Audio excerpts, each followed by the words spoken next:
રાજકોટ જિલ્લાના ગ્રામ્ય પંથકમાં ધોધમાર વરસાદ નાની પરબડી ગામમાં 3 ઇંચ વરસાદને કારણે નદી બની ગાંડીતુર।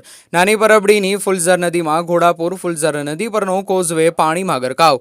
આજે વહેલી સવારે ફુલઝર નદી પરના કોઝવે પરના પાણીમાં ફસાઈ હતી બોલેરો ગાડી। નાની પરબડીથી ચોકી જૂનાગઢ તરફ જતો રસ્તો બંધ। નાની પરબડીથી 18 ગામને જોડતો રસ્તો બંધ થતા વાહન ચાલકોને હાલાકી। રિપોર્ટર ફિરોજ જુનેજા, ધોરાજી। નામ અને વિગત શું? મારું નામ વાગડિયા કૌશિકભાઈ, ગામ નાની પરબડી, તાલુકો ધોરાજી, જિલ્લો રાજકોટ। હું અહીંનો સ્થાનિક રહેવાસી છું।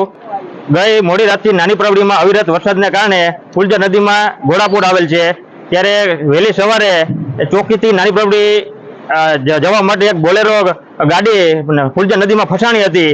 એ બોલેરો ગાડીને ફુલઝર નદીમાંથી ફસાણી હતી એને કાઢવા માટે નાની પરબડીના તમામ ગ્રામજનોએ ટ્રેક્ટરની મદદથી એને બચાવેલ છે અને ગામના લોકોએ જીવના જોખમે એને સ્થાનિક લોકોએ જીવના જોખમે એને બચાવેલ છે બોલેરોને। અને ગામના લોકોની માંગ એ છે કે આ સરકારશ્રીને વિનંતી કે આ ગ્રામજનો વહેલી તકે સરકારને રજૂઆત કરેલ છે ઘણીવાર કે આ પુલને વહેલી તકે ઓવરબ્રિજ બનાવે એવી સરકારશ્રીને અપીલ। વિગત તમારું શું?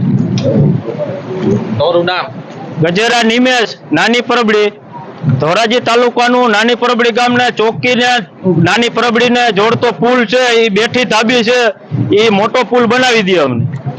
શું કાલે શું આજે વહેલી સવારે ચોકીથી બોલેરો બાટલાનો ભરાઈને આવતો હતો, એ વચારે હલવાઈ ગયો। એ અમારી ટ્રેક્ટરના જહેમતથી અમે અમારા જીવના જોખમ મૂકી અને અમે વચારે ગયા ટ્રેક્ટર લઈ અને અમે બહાર કાઢ્યો।